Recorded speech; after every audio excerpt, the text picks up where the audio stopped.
As fotografias de Esther Horvath, que constituem o centro de uma nova exposição, foram tiradas numa aldeia de investigação norueguesa que se diz ser o epicentro do aquecimento global.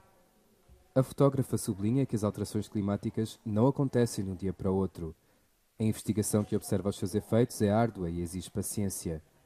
Desde os anos 90 que cada vez mais mulheres se envolvem nesse trabalho.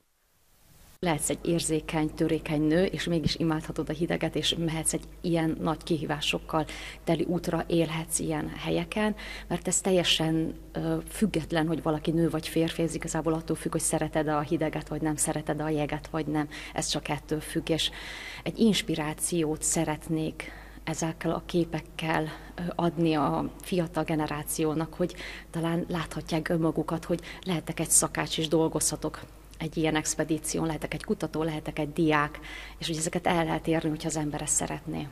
As alterações climáticas são frequentemente associadas a números e relatórios científicos, mas através das suas fotografias, Horvath quer mostrar os seres humanos por detrás dos dados científicos.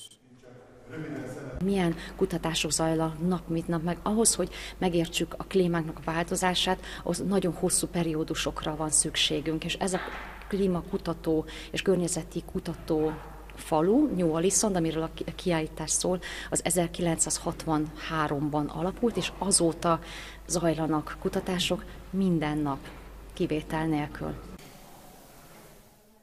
Esther Horvath fotografou 25 expedições de exploração do Ártico desde 2015. O seu trabalho foi reconhecido com o primeiro Prémio World Press Photo e o Prémio National Geographic Wayfinder, entre outros. A exposição fotográfica Night Stars of the Arctic pode ser vista no Kappa Center, em Budapeste, de 25 de outubro a 31 de janeiro.